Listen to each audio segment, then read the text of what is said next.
అమ్మా మీడియా మిత్రులందరికీ నా నమస్కారం. వెనకాల క్లియర్ చేయను. ఓకే, మీడియా మిత్రులందరికీ నా నమస్కారం. పొద్దున్నుంచి గౌరవ చంద్రబాబు నాయుడు గారి ఆదేశాల మేరకు మేము రియల్ టైం నేపాల్లో జరుగుతున్న పరిస్థితులన్నీ చూస్తాం జరుగుతుంది. దాంట్లో భాగంగా ప్రధానంగా అక్కడున్న తెలుగు వాళ్ళు ఎలా ఉన్నారు, వాళ్ళ పరిస్థితి ఏంటి, వాళ్ళని తిరిగి ఆంధ్ర రాష్ట్రానికి తీసుకొచ్చే దిశగా పనిచేయాలని గౌరవ ముఖ్యమంత్రి గారు మాకు చెప్తాం జరిగింది. పొద్దున్నుంచి నేను ఇక్కడ కమాండ్ అండ్ కంట్రోల్ సెంటర్లో ఉన్నా. గౌరవ హోంమంత్రి అనిత గారు కానివ్వండి, దుర్గేష్ గారు కానివ్వండి, అనంతపూర్ సభకి వెళ్ళి ఇమ్మీడియట్గా అక్కడి నుంచి బయలుదేరి అమరావతికి వచ్చి మేము ముగ్గురం కలిసికట్టుగా సిట్యువేషన్ని మానిటర్ చేస్తాం జరిగింది.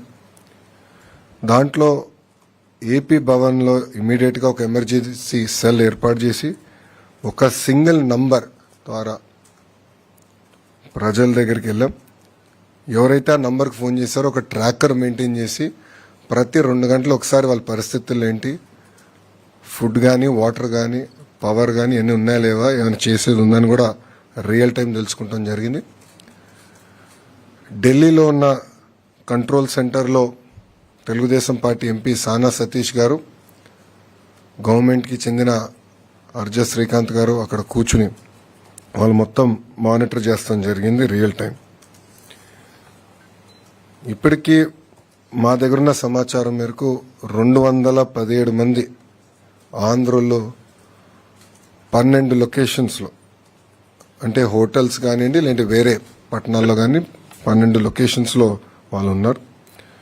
దీంట్లో సుమారుగా 173 మంది కఠ్మండూలో, 22 మంది హెటౌడాలో, 10 మంది పోఖ్రాలో, 12 మంది సిమికోట్లో ఉన్నవారు. ఇది మేము టైం టు టైం మానిటర్ చేస్తున్నాం. దాంట్లో సుమారుగా 118 మంది మహిళలు ఉన్నారు, 98 మంది మగవాళ్ళు ఉన్నారు. అటు ఏపీ భవన్ కానివ్వండి, ఇక్కడ ఆంధ్ర రాష్ట్రంలో ఉన్న కమాండ్ సెంటర్ కానివ్వండి, మేము టైం టు టైం అటు ఎంబసీతో అదేవిధంగా ఇతర అధికారులతో మాట్లాడటం జరిగింది. ప్రధానంగా కఠ్మండు నుంచి రేపు ఆంధ్రుల్ని తిరిగి తీసుకొచ్చేదానికి రేపు మధ్యాహ్నం ఒక ఫ్లైట్ ప్రత్యేక ఆంధ్ర రాష్ట్రం ఏర్పాటు చేసిన ఫ్లైట్ కఠ్మండూలో ల్యాండ్ అయ్యి ఆంధ్రులందరినీ అక్కడ నుంచి తీసుకొచ్చి first halt Visakhapatnam, second halt కడపలో చేస్తాం జరుగుతుంది. ఇక్కడ కానీ ఒకసారి చూస్తే కఠ్మండూతో పాటు సిమికోట్లో ఉన్న 12 మంది వాళ్ళని ఇప్పుడు నేపాల్గంజ్ ఎయిర్పోర్ట్, అంటే యూపీ బార్డర్ పక్కన ఉన్న ఎయిర్పోర్ట్కి వాళ్ళని రేపు పొద్దున తరలిస్తాం జరుగుతుంది. అక్కడ నుంచి వాళ్ళు లక్నోకి వెళ్ళి బై రోడ్ లక్నోకి వెళ్ళి అక్కడ నుంచి కమర్షియల్ ఫ్లైట్ ద్వారా తిరిగి వస్తారు. పోఖ్రాలో ఉన్న వారిని 10 మందిని రేపు పొద్దున ప్రత్యేక విమానం ద్వారా కఠ్మండూకి తీసుకొస్తాం. అక్కడి నుంచి మనం పెడుతున్న విమానం ద్వారా తిరిగి ఆంధ్ర రాష్ట్రానికి వస్తారు.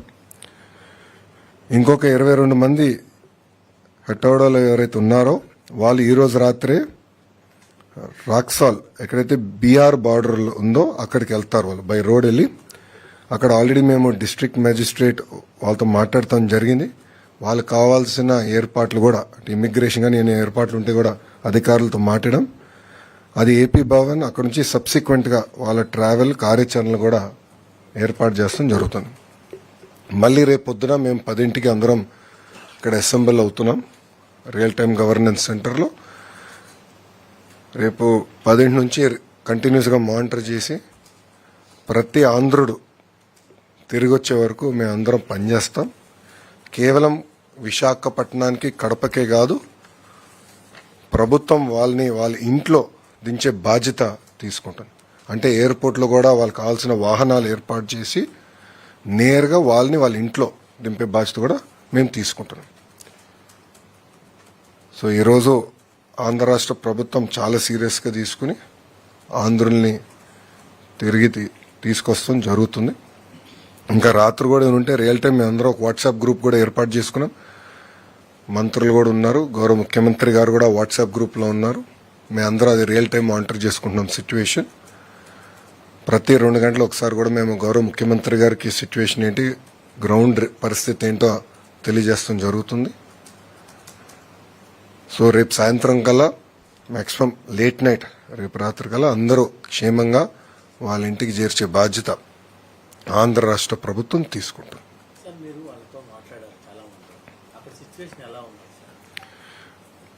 పొద్దున కొంచెం టెన్షన్గా ఉన్నారు అందరూ ఫస్ట్ రౌండ్ మాట్లాడినప్పుడు. సెకండ్ రౌండ్ మాట్లాడగల కొంచెం శాంతియుతమైన వాతావరణం నెలకొంది.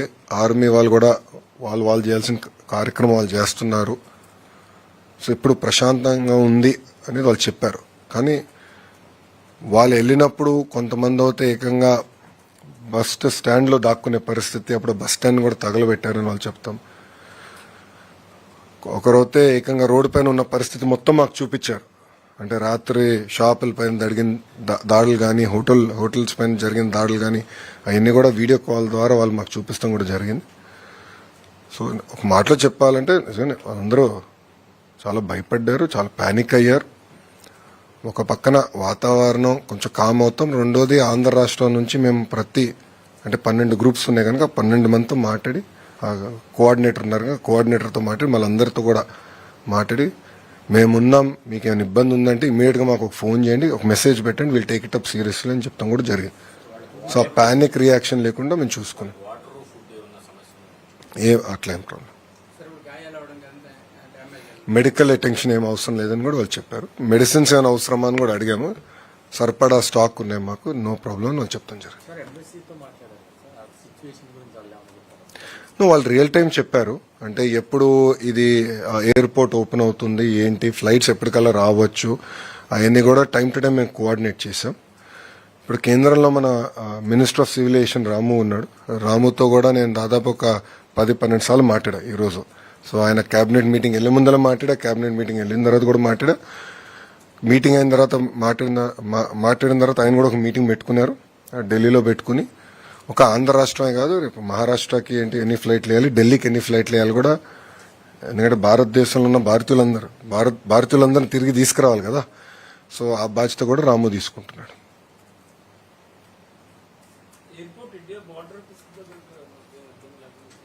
సార్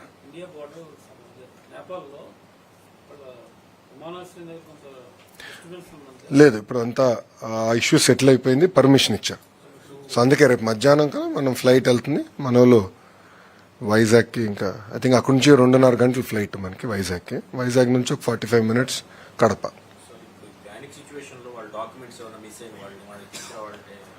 అదంతా మేము ట్రాక్ చేసుకుంటున్నాం, అదే ఇబ్బంది లేదు, మేము ట్రాక్ చేసుకుంటున్నాం. కావాలంటే కాపీస్ అని కూడా పంపిస్తాము, అలాంటి ఇబ్బంది అయితే ఏం లేదు.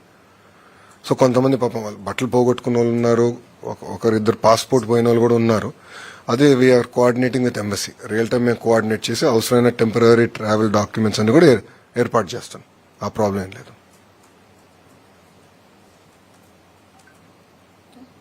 Okay, no questions.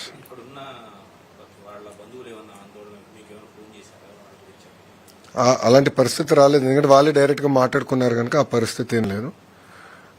వాళ్ళతో మంత్రులు మేము అందరం మాట్లాడాం కనుక వాళ్ళు కూడా హ్యాపీగా ఉన్నారు. ఎస్, ప్రభుత్వం ఉంది అని ఒక భరోసా వాళ్ళు కలిగింది. సో ఎక్కడ ప్యానిక్ అవ్వలేదు. టైం టు టైం వాళ్ళు కూడా ఫీడ్బ్యాక్ ఇస్తున్నారు. లైక్ కొంతమంది మాకు రోడ్ ఓపెన్ అయింది, మేము ఏం చేయమంటారు, బార్డర్కి వెళ్ళొచ్చా, మీ అభిప్రాయం ఏంటని కూడా అడిగారు. మేము కొంచెం డైరెక్షన్స్ ఇచ్చాం. వాళ్ళందరి ఇక్కడికి వెళ్ళిన అక్కడ ఈ వ్యక్తి ఉంటారు, రిసీవ్ చేసుకుంటారు, అటు నుంచి మేము చూసుకుంటాం, ఏర్పాట్లన్నీ చేస్తామని కూడా చెప్తాం.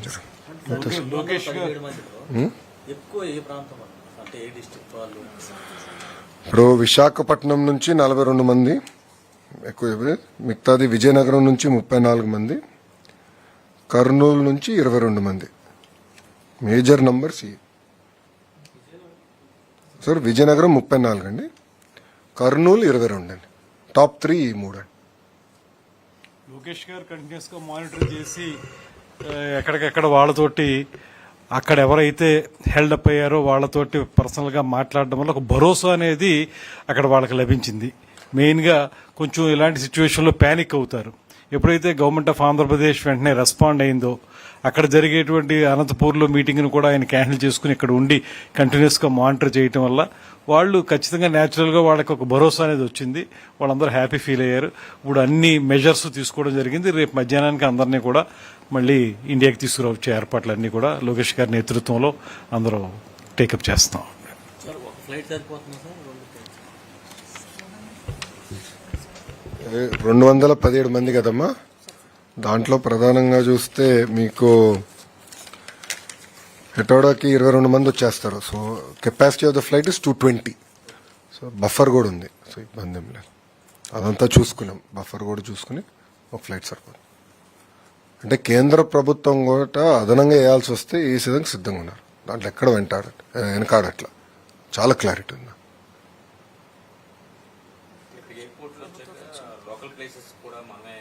ఎస్, ప్రభుత్వం బండ్లు ఏర్పాటు చేసి వాళ్ళ ఇంటికి చేర్చే బాధ్యత మేము తీసుకుంటాం.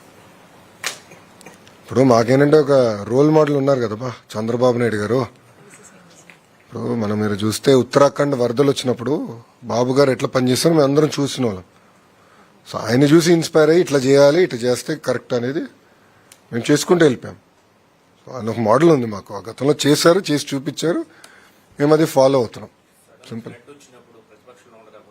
అదే ఉత్తరాఖండ్ అప్పుడు ప్రతిపక్షంలో ఉన్నారు. 2 ఫ్లైట్లు 3 ఫ్లైట్స్ మేము అప్పుడు నేను ఎన్టీఆర్ ట్రస్ట్ నుంచి మానిటర్ చేశా. గౌరవ ముఖ్యమంత్రి గారు నేరుగా అక్కడ ఉత్తరాఖండ్కి వెళ్ళారు. వెళ్ళి ఆయన తీసుకొచ్చారు, తెలుగు వాళ్ళందరినీ తీసుకొచ్చారు. ఓకేమ్మా, థ్యాంక్ యూ వెరీ మచ్. జై హింద్.